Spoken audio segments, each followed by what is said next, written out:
Hello everyone, welcome back to Java tutorials.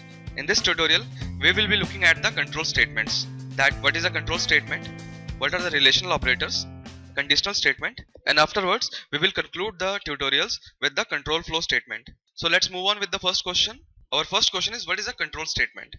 So all the programs which we have made till now were in the sequential flow. You can consider any of the program we have made till now. All the programs were executed step by step. But in a control flow statement, what we can do is we can manipulate the sequence of the flow. That is, if we mention a condition between the flow of the execution, if the condition is met or not, it will change the flow of execution. So before starting control statement, let's have a look at the relational operators. These are the different type of relational operator. I think you must have learned about this in your junior or high classes. So these are the same as greater than, less than, equal to, greater than or equal to, less than or equal to, not equal to. So these are the relational operators which we will be using in our control statements. So let's move on with our first topic, that is decision making statement.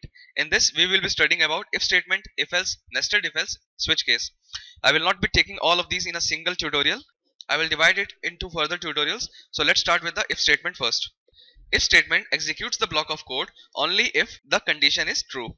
As you can see in the syntax, if there is a boolean expression, that is our condition, then there is a block of statement.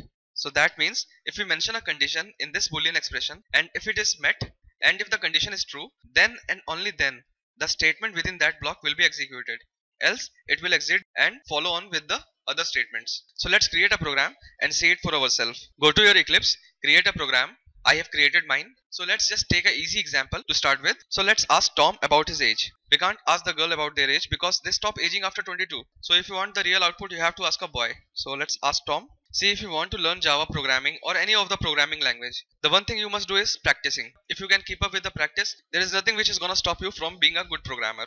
See, what I have done is I have created a scanner class object. I have asked Tom about his age.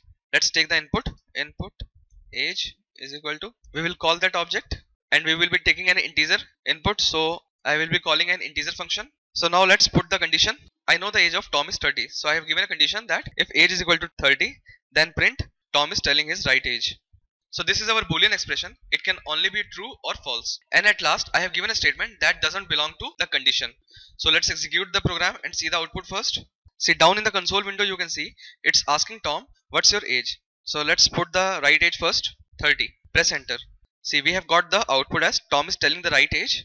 That means when the input was 30 and it met the condition that is true, then it entered the block of statement and printed the statement. Then it exited the block of code and printed the last statement. That is our system.out.println. Thanks Tom for your input. So we got this output because our condition was met. So what will happen if our condition is not met? So let's execute the program again. It's again asking for the age. Let's enter 25. See, it has not entered the block of code and printed the last statement that thanks Tom for your input. So now let's just debug this program and see the sequence of flow. Go to top right corner of your window. There is Java, then there is Java AA, then there is a button that is open perspective. Click on that, find the debug, click on debug perspective, click on OK. See, the format of the window has changed from the Java view to the debug view. So in this, what we can do is we can check our execution of program step by step. So let's have a look first what those windows are. On the top left corner you can see the debug view. On the right corner you can see the variables and the breakpoint. Breakpoint is the point from where the debugging will start.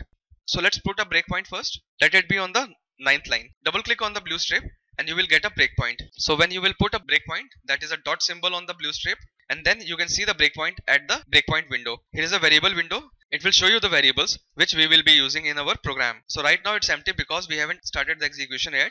So let's start the debugging by clicking on the debug button. See, we have started the debugging.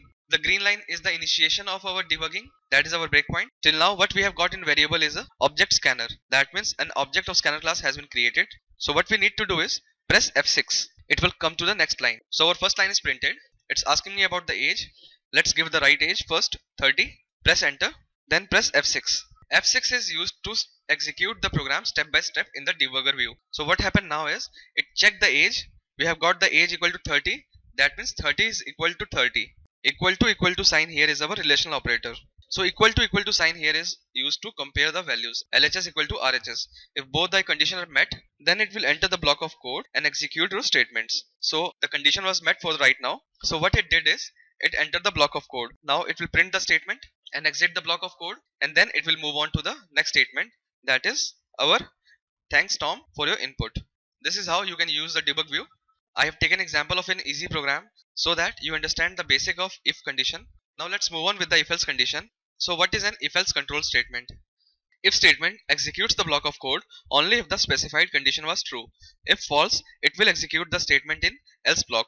That means if the boolean expression in the if statement is met, it will execute the statement in that block. If it is not met, it will execute the statement in the else block.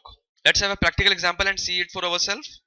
So for if else condition, let's take the input from Julie. What I have done till now is I have just copy pasted the same thing and commented the old one. I have given a statement to ask Julie about her age.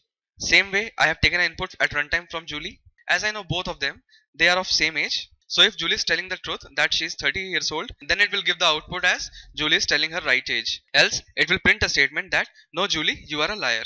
So let's execute the command. Say down in the console window you can see it's asking for the age. So Julie enters her wrong age first, 25. See, it has given an output as no Julie, you are a liar.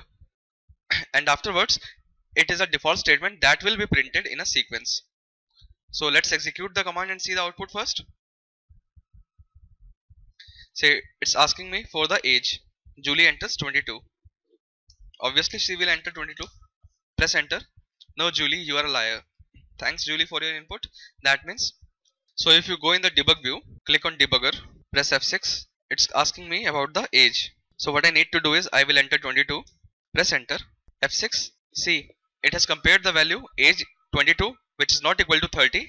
So it will exit the block of code of if and it will enter the block of code of else, and it will then print the code in else part, and then it will follow the sequential statements. So we will get our last line as output 2. So this will be all for if and if else statement. I think this lecture has gone too long. So let's conclude the nested if else part in our next tutorial along with few of the examples for if else and nested if else. Thank you for watching.